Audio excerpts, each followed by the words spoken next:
Nanyi mtaifahamu kweli, na hiyo kweli itawaweka huru. Neno la ushindi, ukweli unapatikana.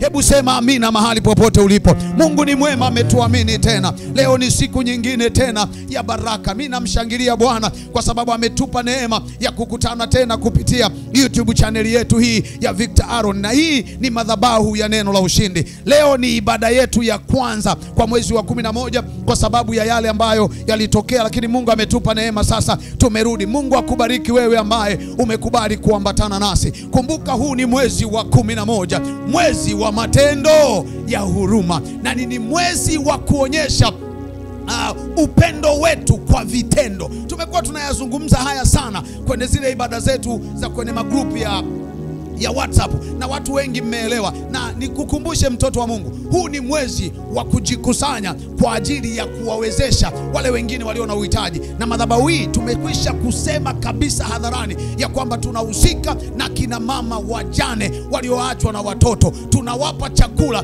kwa ajili ya kufurahi pamoja nasi kwenye sikukuu zote mbili, yani Christmas na mwaka mpya. Lakini pia kama mama anahitaji na yeye kwa mwaka angalau apate kakitenge kamoja jifunga au akashone, aseme hakika Bwana ana watu wake ambao wamenitegemeza na kuniinua. Lakini pia tunakuwa na utoaji wa madaftari kwa wale watoto wao wanaorudi shuleni. Lakini pia tuna nguo ambazo tunawagawia, na hivi vitu vyote vinapatikana kwako wewe mwana wa Mungu. Unaweza ukatuma fedha, unaweza ukatuma chakula hicho tunachokitaja, mchele, maharage, unaweza ukatuma mafuta, sukari na vitu vingine. Lakini pia unaweza ukatuma fedha tukanunua kama uko mbali. Lakini zipo nguo ambazo wewe mama hausivai tena, bado ni bora, kwa sababu inawezekana kwako zimepitwa na wakati. Lakini sio hivyo, inawezekana pia kwako hazikutoshi tena, wako watu wanazihitaji, na sisi tutawahudumia na watoto wao vivyo hivyo. Mungu akubariki. Ngoja nikwambie mtoto, somo ambalo nataka kufundisha leo linasema kutii ni baraka. Nitazungumza tu kwa ufupi. Kutii ni nini? Ni baraka. Bwana asifiwe sana. Unajua kuna watu wengi wanadharau sana utii, lakini ngoja nikwambie, msingi wa baraka yako umejengwa kwenye kutii. Bwana asifiwe sana. Kwa nini nasema kutii ni muhimu sana? Kwa sababu kutii kunaleta upendeleo. Kama hauna roho ya utii, sahau kupata upendeleo. Mimi ni baba, ninaamini na wewe unanifuatilia ni baba au ni mama, tuna watoto. Ukitaka kuamini kwamba kutii kunaleta upendeleo, katikati ya watoto wako kuna mtoto ambaye kila unamwambia wewe mwenyewe hautaambiwa kumpendelea, lakini kwa sababu anaheshimu na anafanya kila unachomwambia, unajikuta unampenda kuliko wengine. Kama baba utajificha ficha tu ili wengine wasijue, lakini ukikaa peke yako unajua kabisa moyo wangu uko kwa fulani. Bwana asifiwe sana. Bwana Yesu asifiwe sana. Amen. Siku moja nilikuwa naongea na mzee mmoja kwenye simu, tukaa tunazungumza, akasema mimi ni baba na wajua watoto wangu, kuna mengine siwezi kusema, lakini najua kabisa. Hata yule mwingine ambaye hayuko vizuri kiuchumi nilikuwa najua tangu utoto, kwa sababu ninamfahamu vizuri. Bwana asifiwe sana. Amen. Kutii kunaleta upendeleo, na mtu yeyote asiye na utii, na hili ni tatizo kubwa sana, hawezi kupata kibali au upendeleo. Kuna watu wengi leo makanisani ambao ni wapendwa, wanasema sana tuwaombee kwa sababu kazini kwao wana roho ya kukataliwa. Lakini ukifuatilia utagundua ya kwamba wana viburi makazini kwao, ndio vimewanyima kupata roho ya nini? Ya upendeleo.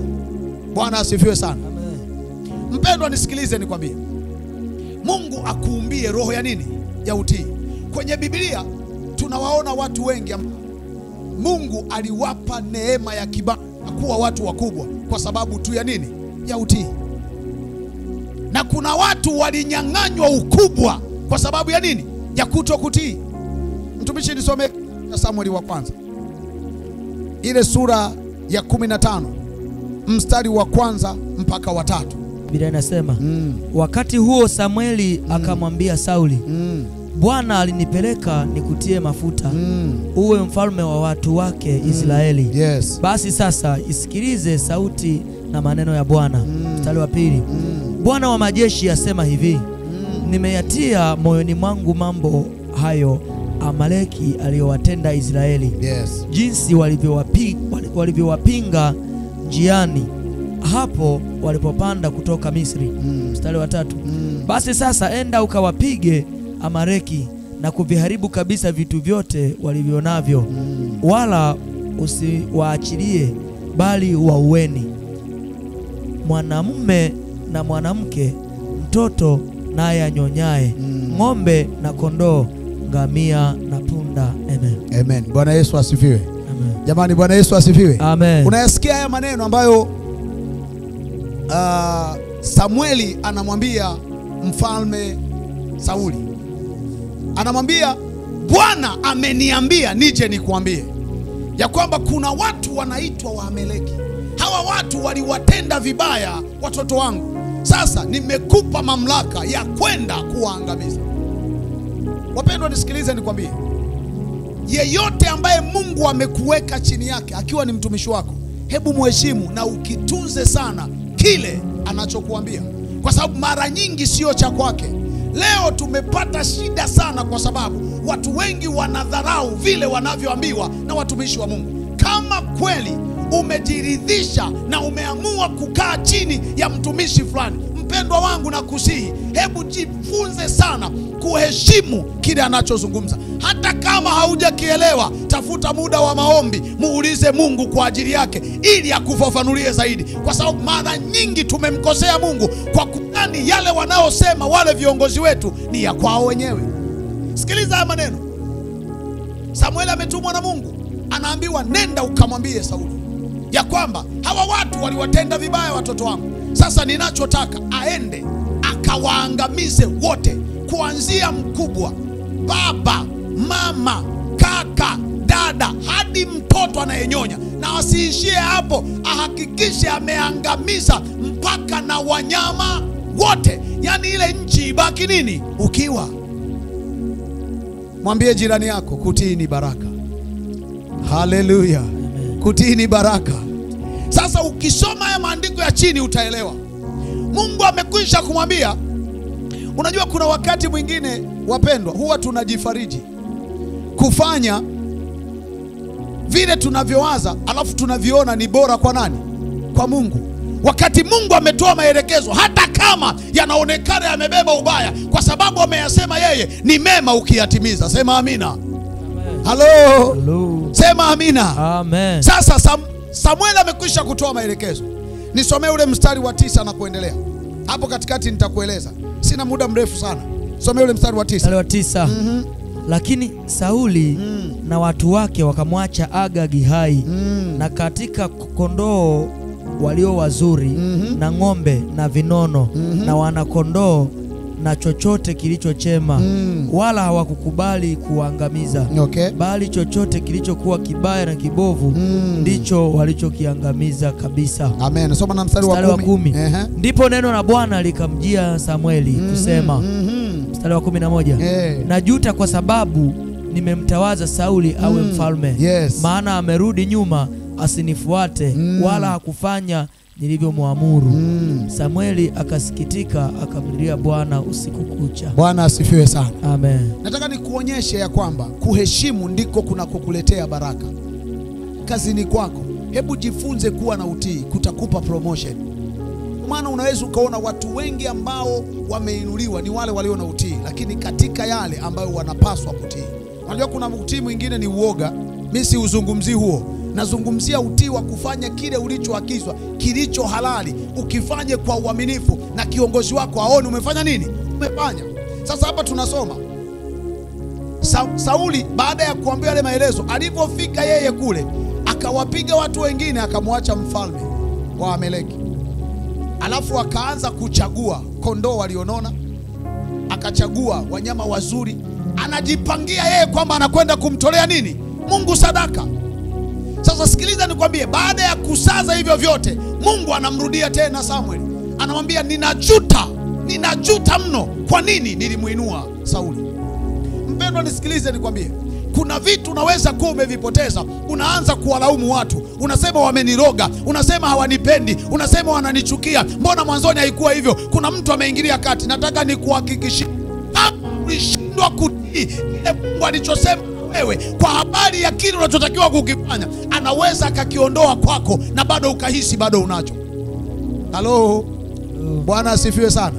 Bwana asifiwe sana. Amen. Mungu akamwambia Samuel, najuta kwa sababu nilichomwambia kufanya ameacha, ameenda kufanya alichoamua mwenyewe. Hiki tunachokizungumza hapa, Sauli hakukisikia kutoka kwa Mungu moja kwa moja. Kuna mtumishi ambaye Mungu alimwamini akamwambia amwambie. Wapendwa, ngoja nikwambie, ni haya tunayozungumza, hawa unaotuona tunaokuambia kwamba hili fanya 1 2 3, ni hawa ambao Mungu ametuweka mbele yako ili tukwambie. Unaweza ukaona kawaida na ukatudharau kufanya kile ambacho tumekwambia, ukatutazama sisi na Mungu akakukasirikia, akaondoa zile baraka alizokupa kwa sababu umeshindwa kumheshimu, maana ulitutazama sisi hukumwangalia Mungu ndani yetu. Sema amina. Hayo sio masomo ya kusema haleluya, najua. Ndio maana hata hapa ndani ya mwasikio wanasema amina. Bwana asifiwe sana. Amen. Ni masomo ambao watu hawapendi, wanatamani kusema haleluya, pokea. Unasikia haleluya na viti vinakuwa vya moto. Lakini nataka nikwambie, ni utii unaoleta baraka. Ukisoma mstari wa 13 na kuendelea, Sauli anajitetea, anasema nilikuwa nimemkusanyia Mungu ili nimtolee sadaka. Ndipo linapozaliwa neno linalosema kutii ni bora kuliko sadaka. Wapendwa, nisikilize nikwambie, tuko ndani ya mwezi wa 11. Najaribu kukukumbusha tu, na huu mwezi ni mwezi ambao Bwana alizungumza nami kama kiongozi wa madhabahu. Nikwambie ya kwamba ni mwezi ambao tutakuwa tunawategemeza na kugusa maisha ya wengine ambao wako kwenye huzuni ili waione furaha. Unaweza ukafanya au usifanye, wala mimi sitakulazimisha, lakini nataka nikukumbushe ya kwamba kama Mungu amekupanda kwenye hii madhabahu, hebu mtumishi wa Mungu fanya. Hili ni agizo la Mungu kupitia kinywa changu pamoja na mtumishi wa Mungu Joseph Kani, ambao tumeaminiwa tukwambie ya kwamba kuna watu wanalia huko wanahitaji kufutwa machozi, kuna watu wanaenda uchi wanahitaji kuvikwa, kuna watu wako vifungoni wanahitaji kwenda kutazamwa, ili Yesu asitwambie nilikuwa na njaa hamkunipa chakula. Kutii ni baraka. Haleluya. Amen. Haleluya. Amen. Na kwa taarifa yako, siku zote za maisha huwezi kuvuna bila kupanda. Mbegu ndio imebeba nini? Mavuno. Kama hakuna mbegu, hakuna mavuno.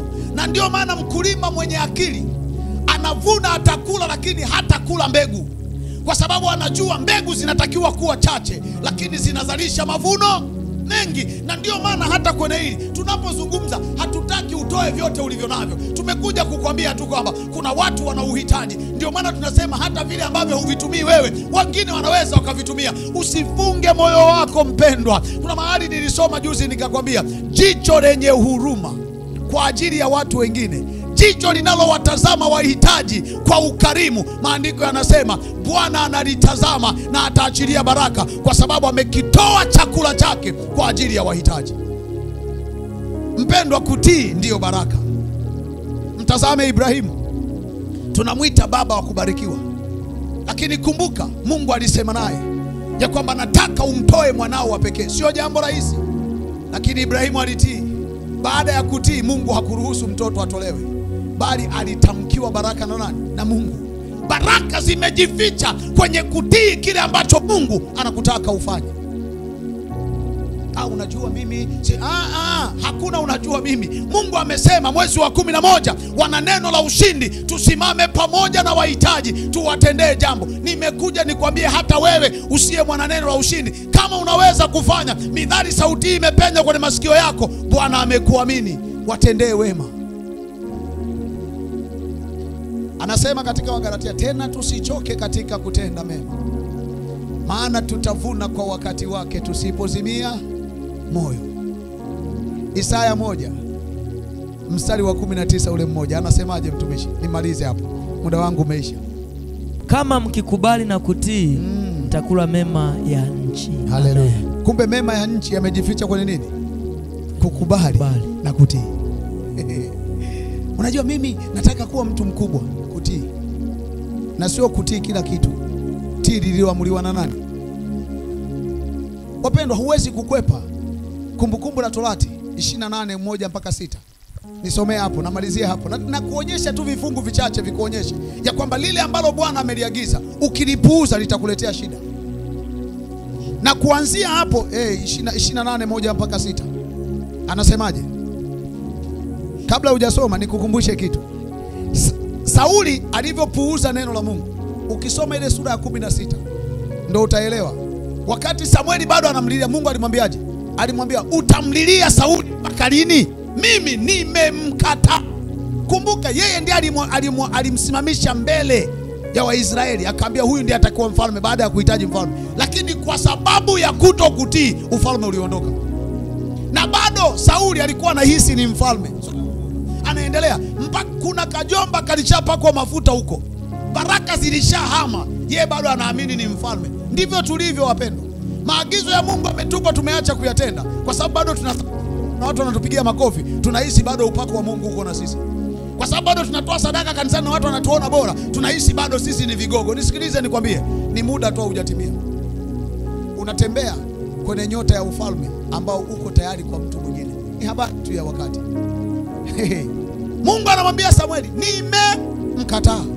Nisome huo mstari mtumishi wa Mungu, nimalizie hapo. Kumbukumbu la Torati 28 mstari wa kwanza. Biblia inasema itakuwa utakapoisikia sauti ya Bwana Mungu wako kwa bidii na kutunza kuyafanya maagizo yake yote ni kuagizayo leo, ndipo Bwana Mungu wako atakapokutukuza juu ya mataifa yote ya duniani, na baraka hizi zote zitakujilia na kukupata usikiapo sauti ya Bwana Mungu wako. Amen. Na basi tu haya mengine watamalizia.